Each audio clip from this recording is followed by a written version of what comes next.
Assalamualaikum warahmatullahi ta'ala wabarakatuh.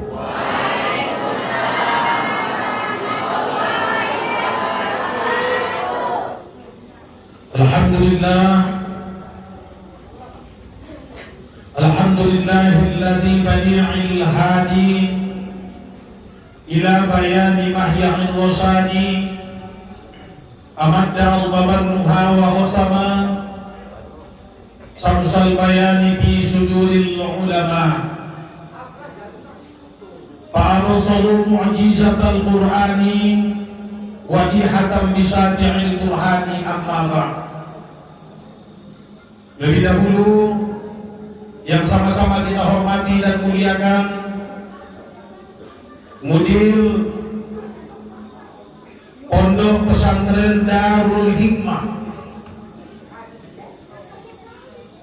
yang sama-sama kita hormati dan muliakan para tuan syekh yang hadir, para khalifah, bapak dan ibu, para jiran dan tetangga Pondok Pesantren Darul Hikmah, bapak dan ibu pengasuh Pondok Pesantren Darul Hikmah, jamaah yang berhadir,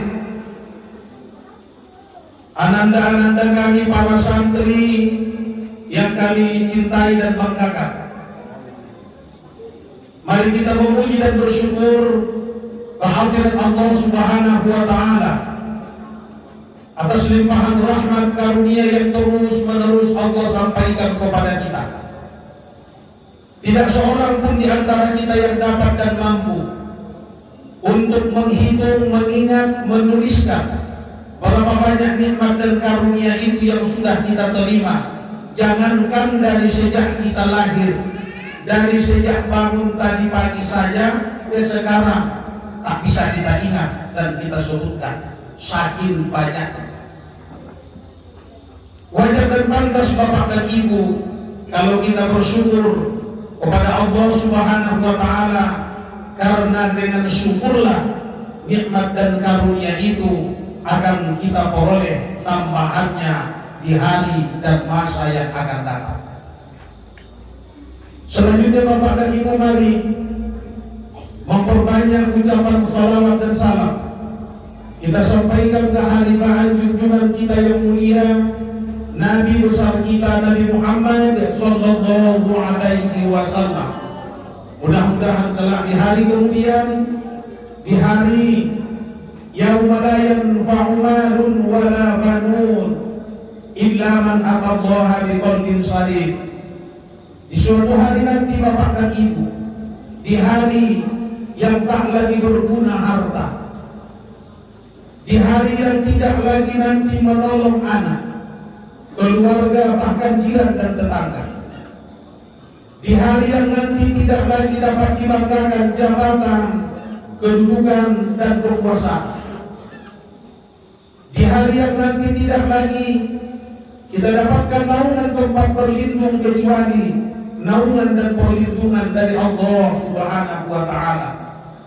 Di hari yang besar itulah nanti bapak ibu, kita sama-sama mengharap syafaat dan pertolongan dari Nabi kita tersebut, yang dalam keyakinan kita sebagai orang yang berakidah Ahlus Sunnah wal Jamaah disebut dengan syafaatul ummah. Mudah-mudahan kita keseluruhannya nanti ikut memperoleh syafaat tersebut. Amin ya Allah ya Rabbal. Baik bapak dan ibu, ini ada 3 kegiatan.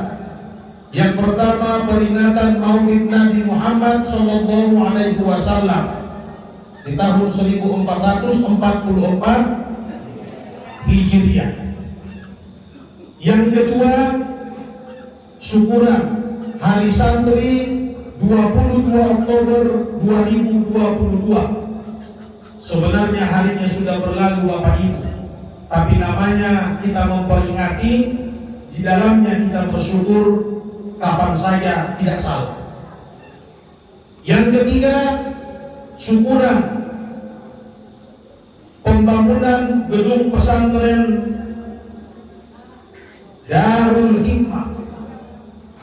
Bapak Ibu, saya mondok 7 tahun di pondok pesantren Mustofawiyah Purbabaru. Dari tahun 87 sampai tahun 93, 94. Pondok pesantren begitu besar. Sewaktu saya nyantri di sana, jumlah santri itu 8.700 santri. Sekarang santri yang ada di sana sebanyak 17.270 santri. Nanti bisa kita akses di internet jumlah mereka sekarang di sana. Tapi Bapak dan Ibu jangan silap, dulunya sebelum di lokasi yang sekarang namanya Purbabaru, dulu mereka membuka pondok itu di Purbalama. Setelah di Purbalama dihantam banjir, habis semua gubuk-gubuk, lewat semua bangunan-bangunan dari gedek, tempat belajar santrinya yang pada mulanya hanya 15 orang. 15 orang Bapak Ibu yang nyantri di Purbalama itu. Tapi 15 orang ini menjadi ulama besar semua. Merinding saya Bapak Ibu. Kenapa? Pertama kali saya hadir di pondok pesantren Darul Hikmah ini, saya nggak langsung berani bertemu dengan Tuan Guru. Kenapa? Menetes air mata saya. Terkenang saya Bapak dan Ibu ketika dulu saya mondok, melihat anak-anak kita, melihat santri-santri kita yang tidak lebih dari 30 orang memulai bagaimana meniti hidup, menghalau kesulitan, menepis kesedihan, jauh dari orang tua yang sebahagian mereka tak tahu di mana rimbanya. Tapi di sini mereka berbesar hati. Kita berdoa mudah-mudahan ini juga nanti menjadi ulama-ulama besar di hari yang akan datang. Barokah dari itu semua. Pertama di Purbalama, pindah ke desa Tanobato, dihantam lagi Bapak dan Ibu oleh luncuran banjir yang keluar dari gunung berapi Sorik Marapi. Akhirnya dari Tanobato pindah lagi ke pondok pesantren Mustofawiyah Purbabaru. Itulah yang sekarang kalau Bapak dan Ibu lewat di Mandailing Natal, melintas dari Penyapungan menuju Kota Nopan dan Bukit Tinggi, kita melewati Bapak dan Ibu gubuk-gubuk kecil. Gubuk-gubuk kecil. Lalu Bapak dan Ibu, dulunya ketika pondok pesantren itu berdiri di Purbabaru, apa kata orang kampung? Mau ngapain ini? Jangan-jangan aliran sesat. Kata orang Purbabaru. Kata orang Purbabaru. Tapi Bapak dan Ibu, begitu berdiri gubuk, berdiri ruang belajar yang berdindingkan topas, beratapkan rumbiah, daun rumbiah. Kalau angin bertiup, atapnya terbang. Sehingga Bapak dan Ibu ketika itu, orang-orang yang belajar pertama lambat laun kebal dengan hujatan, tahan dengan cacian, karena Bapak dan Ibu di sana belajarnya pakai sarung, pakai lobe, pakai baju putih, kemudian sebagian pakai sorban. Kalau tingkatannya sudah tinggi, sudah boleh pakai sorban, dan kemudian kalau sudah kelas 6 dan kelas 7 pakai jas kayak Bapak kita ini. Pakai jas itu menandakan bahwa sudah kelas tertinggi. Apa kata orang kampung Purbabaru itu Bapak dan Ibu? Mereka bilang HBK. Begitu dipasang sorban, pakai baju putih, pasang sarung, pakai jas, bawa kitabnya tebal-tebal. Kitab Syarqawi sebesar setebal Al-Quran, kitab I'anatul Thalibin setebal Al-Quran, kemudian ditambah lagi kitab Bajuri Nahunya setebal Al-Quran, sehingga bapak dan ibu bawa kitabku begini. Apa kata orang kampung Purba Baru itu? Dibilanglah rombongan yang tinggi, yang pakai sarung, pakai jas, baju putih dan sorban ini ABK, haji belum ke Mekah. Tapi surut semangat mereka tidak. Justru itu dijadikan motivasi. Mudah-mudahan ungkapan mereka itu jadi doa. Kalau sekarang saya haji belum ke Mekah, mudah-mudahan nanti saya bisa bukan hanya berhaji di Mekah, tapi sekolah di Mekah. Alhamdulillah Bapak dan Ibu. Alhamdulillah yang satu rombongan pertama kali santri di Purba Baru itu semuanya sekolahnya di Mekah dan Madinah. Gak tanggung-tanggung. Itu Bapak dan Ibu. Sekarang, suasana sekarang Bapak dan Ibu, dengan adanya santri yang sebegitu banyak, maka orang Purba Baru itu Bapak dan Ibu kaya raya. Kaya raya. Dia punya tanah. Tanah dipakai oleh santri itu 4 gubuk. Satu gubuk itu dalam 5 bulan, dalam 5 bulan itu sewanya sampai Bapak dan Ibu 200.000 satu gubuk. Gubuknya hanya 1,5 kali 2 meter. Bayangkan Bapak dan Ibu, kalau sempatlah tanah dia muat di sana 300 gubuk, berapa yang dia peroleh? Belum lagi jualan dia yang 24 jam hidup dengan sebab santri yang ada di sana. Belum lagi Bapak dan Ibu keberkahan dari orang-orang yang 24 jam berziarah ke makam Tuan Syekh Mustafa Husain. Belum lagi Bapak dan Ibu orang yang berzikir, orang yang baca Al-Quran, orang yang terus mempelajari agama, sehingga Bapak dan Ibu tanpa terasa mereka Purba Baru itu mengukir sejarah bukan hanya di desa Purba Baru, tapi sampai ke penjuru dan pelosok dunia. Kemana kita pergi yang gak ada alumni Mustafawiyah Purba Baru? Pergi ke Mekah. Di Mekah itu Bapak dan Ibu banyak. Bahkan mereka Bapak dan Ibu banyak bertugas di dalam Masjidil Haram, Masjid Nabawi. Itu Bapak dan Ibu. Bapak dan Ibu berdoa kita, mudah-mudahan doa kita diijabah Allah. Besar pondok pesantren Darul Hikmah ini akan mengangkat harkat dan martabat kampung Bajoga ini. Mudah-mudahan nanti pondok pesantren ini mengeluarkan pewaris-pewaris para nabi, para ulama-ulama handal di hari dan masa yang akan datang. Oh, jadi santrinya duluan ya. Baik, sekarang kita mulai. Bapak dan Ibu Nabi Muhammad ini, kalau saya bilang itu kurang ya. Malaikat Jibril pernah turun Bapak dan Ibu ketika di hari Jumat pertama di bulan Syawal. Nabi kita naik ke atas mimbar hendak menyampaikan khutbah Jumat. Lalu Bapak dan Ibu, ketika Nabi kita di anak tangga mimbar yang pertama, tiba-tiba saja Nabi kita membaca amin tanpa ada yang tahu. Kenapa Nabi kita membaca amin ketika itu? Tidak lama kemudian naik lagi Nabi kita di anak tangga yang kedua. Diulang Nabi lagi dengan amin. Sampai anak tangga yang ketiga, diulang Nabi lagi. Nabi kembali membaca amin.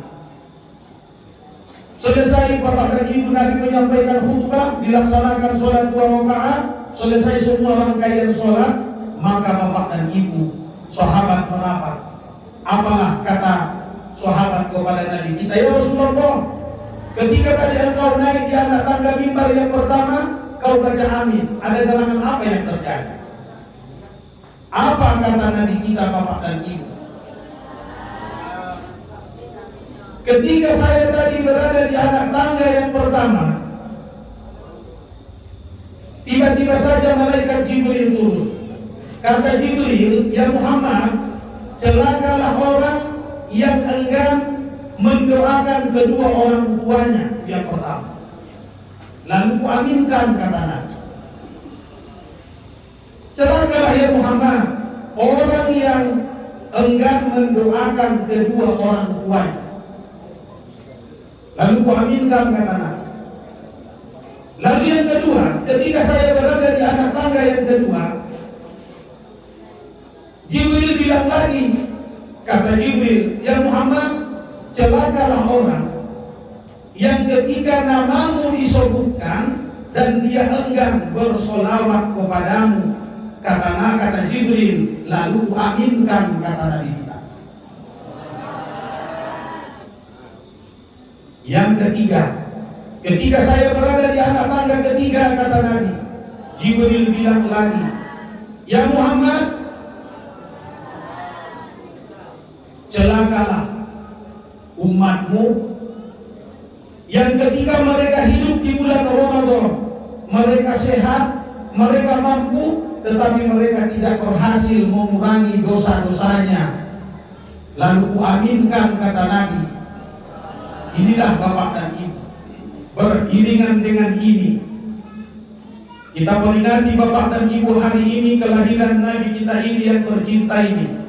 Maka kita akan buka satu sejarah. Di dalam kitab Fatawah Al-Mutawassul dijelaskan dalam satu hadis kudusi, ketika Allah Subhanahu wa ta'ala bilang, laulaka ya Muhammad la khalaqatul alam. Jadi Bapak dan Ibu, Allah katakan kepada Nabi, kalau bukan karenamu ya Muhammad, tak kuciptakan alam ini. Itu kata Allah. Lalu apa kata Nabi kita? Kalau begitu, alam ini engkau ciptakan karenaku, kata Nabi. Lalu aku ini tercipta untuk siapa? Aku ini tercipta untuk siapa, kata Nabi. Lalu kata Allah, engkau untukku menjadi kekasihku. Engkau menjadi kekasihku. Lalu Bapak dan Ibu, kau ingin tahu aku ini untuk siapa?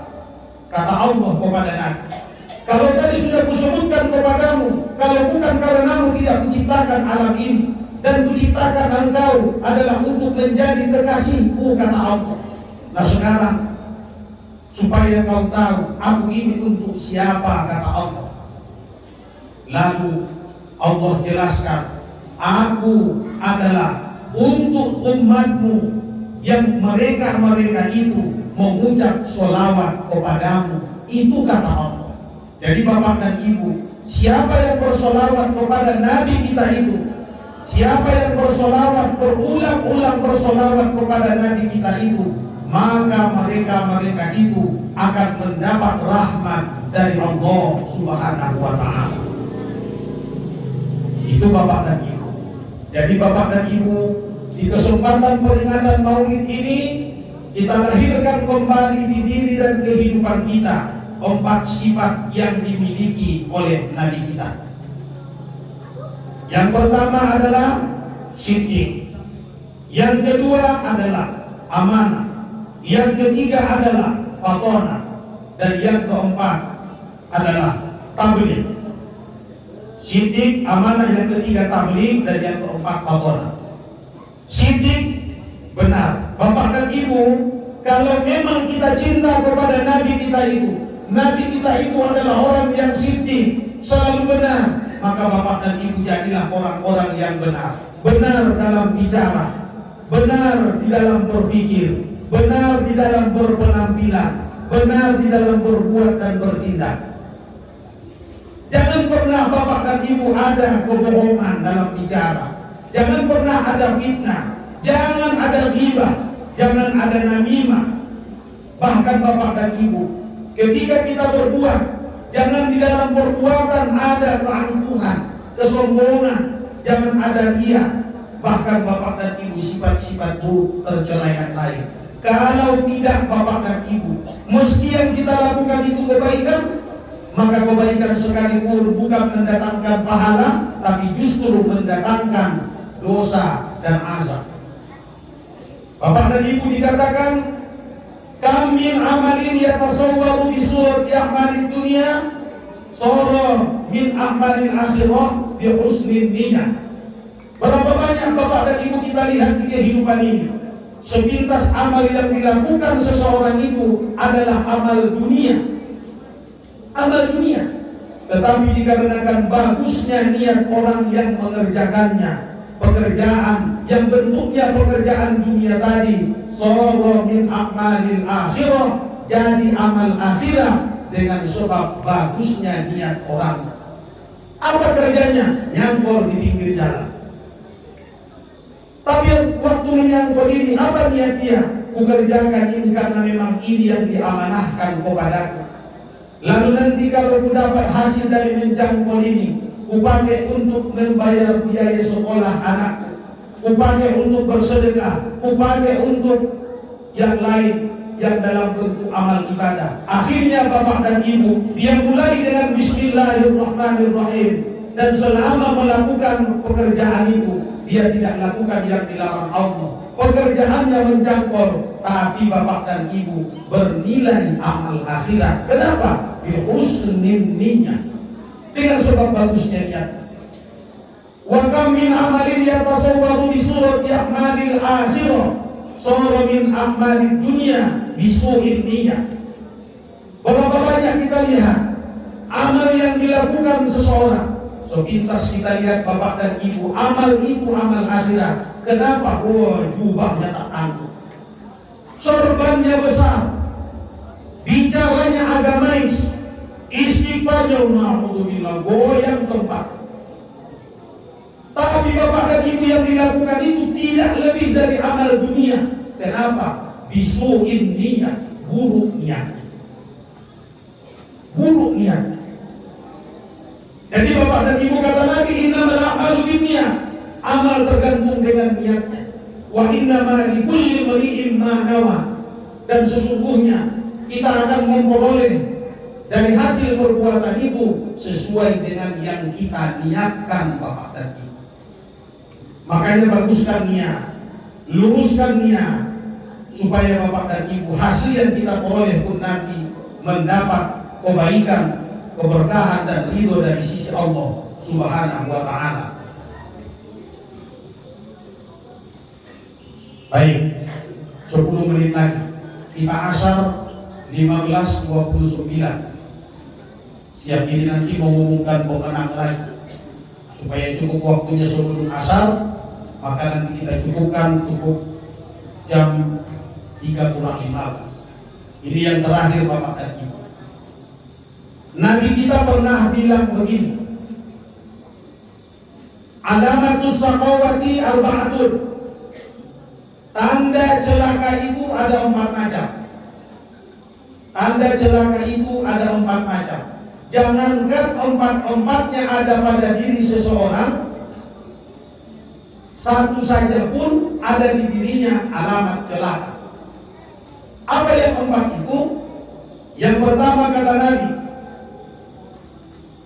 nisyanu ala dhunubil madiyah wa huwa mahfuzatun indallah. Yang pertama kata Nabi, orang yang celaka itu adalah orang yang lupa dengan dosa-dosanya di masa lalu, padahal dosa itu masih utuh di sisi Allah, karena yang bersangkutan belum pernah memohon ampun kepada Allah.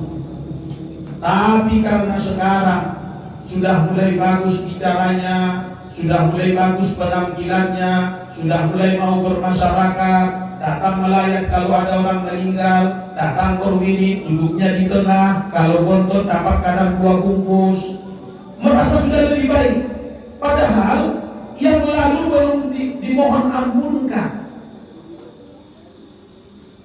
bapak dan ibu. Yang seperti ini kata Nabi celaka. Makanya bapak dan ibu, kalau kita menempuh satu jalan untuk berubah, hijrah, maka jangan lupa mohon ampunlah kepada Allah, taubatlah. Supaya taubat kita itu diterima, ada 4 yang harus kita penuhi. Yang pertama, menyesal dengan apa yang pernah ada dari keburukan itu. Yang kedua, berjanji tidak akan mengulanginya lagi. Yang ketiga, memohon ampun kepada Allah. Dan kalau ada hubungannya dengan manusia, meminta maaflah, meminta izinlah. Lalu yang keempat, perbanyaklah berbuat baik. Perbanyaklah berbuat baik. Itu bapak dan ibu yang pertama. Kalau ini ada di diri kita bapak dan ibu dan bertahan kita dengan itu, maka alamat celaka. Yang kedua bapak dan ibu, dzikrul hasanat wa huwa lam yadri al-mubilan amruddat, kata Nabi. Orang yang suka memamer-mamerkan, menyebut-nyebut kebaikan yang pernah dia lakukan, padahal dia sendiri belum tahu kebaikan yang dia lakukan itu sudah diterima atau tidak di sisi Allah. Tapi dia sudah sibuk, kalau aku, kalau anakku, kalau bapaknya, kalau kami.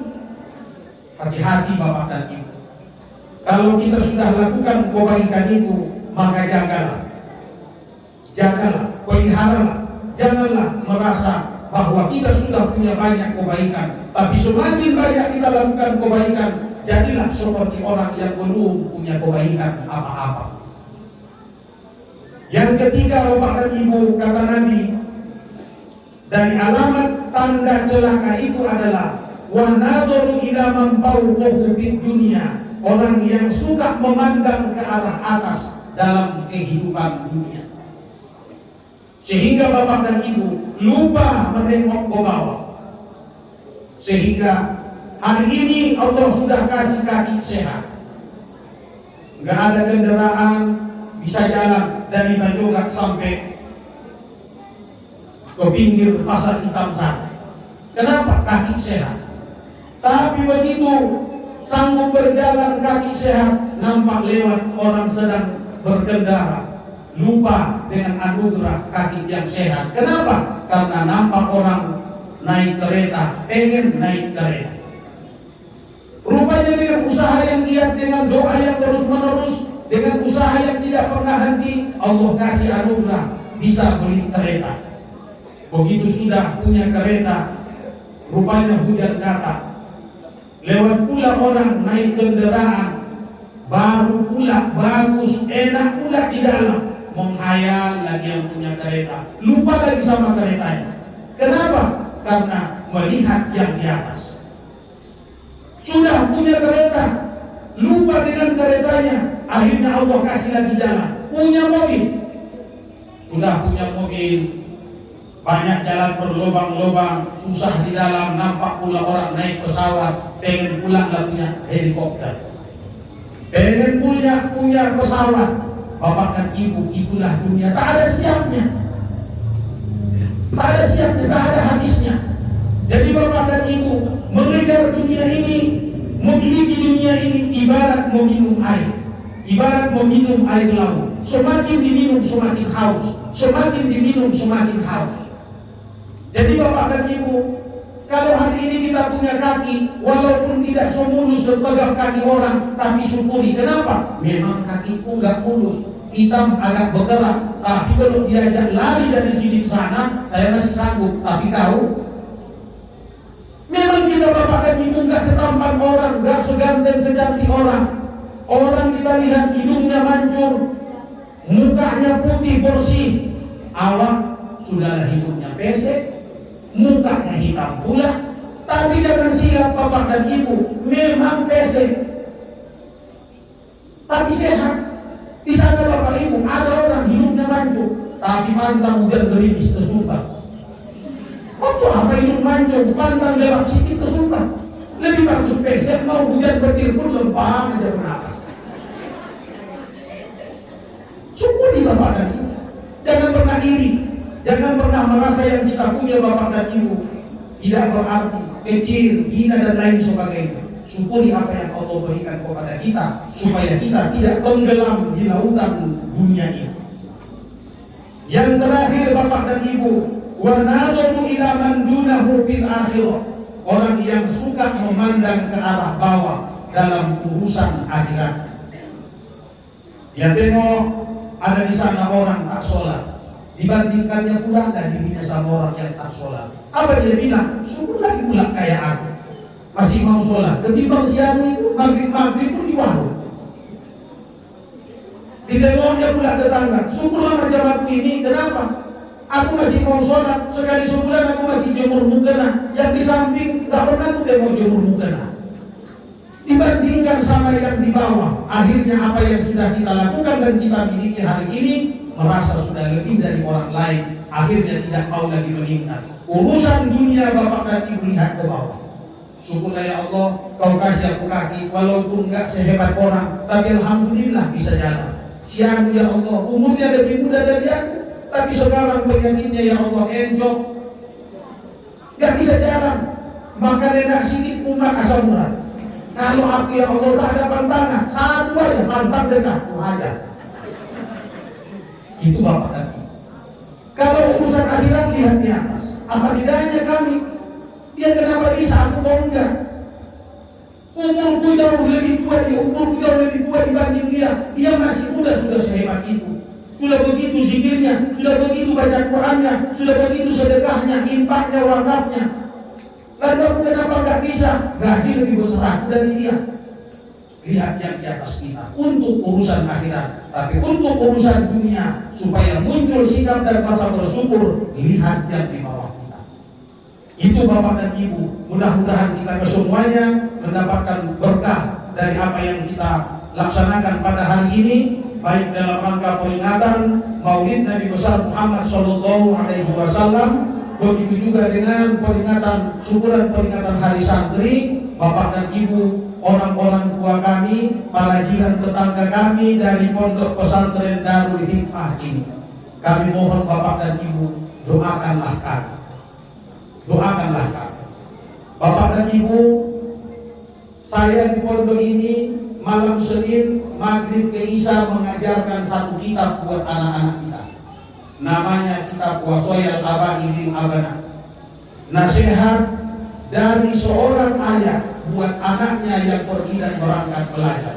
Mana tahu ada anak-anak Bapak dan Ibu di rumah yang sekarang tingkatan SMP, Sanawiyah ataupun Aliyah, mereka pengen ikut belajar kitab itu, datang ke majelis kita Bapak dan Ibu, bilang sama anak kita, ini malam Senin kita belajar besar. Asal mau dia datang, kitabnya saya belikan, saya ajarkan sama dia, supaya Bapak dan Ibu, anak Bapak Ibu itu tahu akhlak, tahu adab. Bapak dan Ibu paling sakit, Bapak Ibu berjuang habis-habisan, pagi, siang, sore, malam gak kenal lagi mana pagi, mana siang, mana sore, mana malam demi anak. Ibu lahirkan dengan bersusah payah, Bapak berjuang membelanja sampai sukses. Ibu juga begitu, pergi dia jauh, Ibu rindu. Menetes air mata mengenang dia jauh. Kenapa? Ibu rindu. Begitu besok lusa Bapak dan Ibu terdengarlah sama dia, terdengarlah sama dia, ibunya sudah tidak ada. Lalu datang dia, apa yang dia lakukan? Menangis. Begitu dia ajak untuk sholat, apa dia bilang? Aku gak sanggup, gak kuat, aku sedih kali, aku gak mampu. Padahal Bapak dan Ibu perjuangan tidak tanggung-tanggung. Jadi Bapak dan Ibu bekali anak kita itu. Nah, ini satu cerita lagi ya Bapak Ibu. Nah, satu cerita lagi. Ada seorang ibu yang sudah tua renta, tinggal di pinggiran laut batubara. Rumahnya berdindingkan tepas, pintunya juga pinggirnya pakai bambu, tengah-tengahnya pakai tepas, menempelkannya diikat pakai tali. Rupanya di satu sore Bapak dan Ibu setelah asar, datanglah sebuah mobil mewah. Berhentilah Bapak dan Ibu di depan gubuk reot yang di dalamnya seorang ibu yang sudah renta. tinggal seorang diri karena suaminya sudah keluar dipanggil Allah. Rupanya karena terdengar sama si ibu ini suara mobil berhenti di depan rumahnya, maka dia pun rupanya terdetak, anakku pulang. Dengan langkah yang gemetar, tangan yang sudah gemetar, datang tangan dia membuka pintu. Begitu pintu terbuka, dia tengoklah dari kaca yang mulai turun wajah anaknya yang sudah sekian lama dia rindukan, gagah, tampan, pakaiannya mewah, bahkan senyumnya membuat si mama menetes air mata. Keluarlah si anak, mama sehat, mama dipeluk, dia gendong mamanya, lalu masuk ke dalam, dia dudukkan balik mamanya dalam pelukannya. Dua-duanya menetes air mata saling melepas rindu. Lalu apa kata si mama? Nah, ini kan sebentar lagi matahari tenggelam. Iya mak, ayolah kita dulu jalan-jalan ke bibir pantai sana. Rindu mama dengan suasana yang dulu ketika kau waktu kecil. Kenapa? Dulu karena anak dipayah makan, dibawalah nasi di piring, dibawalah anak di ke pasir putih sana, sambil berlari ke sana kemari dikejar si mama, disuapi, akhirnya habislah nasi sepiring. Lalu mamanya pun mengenang kembali masa itu. Dia lihat sesekali wajah anaknya yang tampan, ganteng, serba mewah. Lalu dia tunggu. Tidak lama dia ambil tempat duduk di atas sebuah batu, lalu menatap ke kejauhan. Apa kata si mama? Nah, itu ku tengok di sana ada burung. Burung apa itu? Kata si dia, oh itu burung gagak mah. Hitam, terbangnya beriringan. Oh iya. Kalau yang di sana, kata si mama, itu juga burung gagak mah. Mulai naik. Kalau yang di sana, kata si mama, apakah mama tengok itu juga burung gagak? Sama yang pertama sama yang itu, mama ini udah ada. Apa kata si mama? Nah, dulu kau berlari-lari di sini di saat sore menjelang, kau kasih makan. Itu burung terbang dari sana juga arahnya, pergi ke sana, dari sana terbang pergi ke sana. Kau tanya sama aku lebih 10 kali setiap sore, sekalipun tidak pernah kusenggak kau menjawab. Hari ini baru 3 kali kau bertanya, kau senggak aku yang sudah gemetar ini. Jantungku tak tenang, pulang kita. Hati bapak dan ibu, kalau tidak dari diri dididik anak-anakku dengan adab, dengan akhlak, bisa-bisa jadi besok anakku jadi bumerang buat bapak dan ibu. Berapa banyak sekarang ayah takut sama anaknya, berapa banyak sekarang mama tak berani cakap dengan anaknya. Kenapa? Takut salah cakap.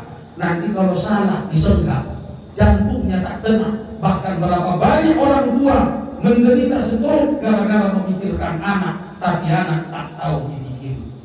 Ibu bapak dan ibu, itu saja yang disampaikan. Atas perhatian kita diucapkan terima kasih. Atas segala kekurangan kami mohon maaf. Usikum wa iyaya bittaqwallah, nasrun minallah wa fathun qarib, wa basyiril mu'minin, ihdinas siratal mustaqim. Assalamualaikum warahmatullahi wabarakatuh.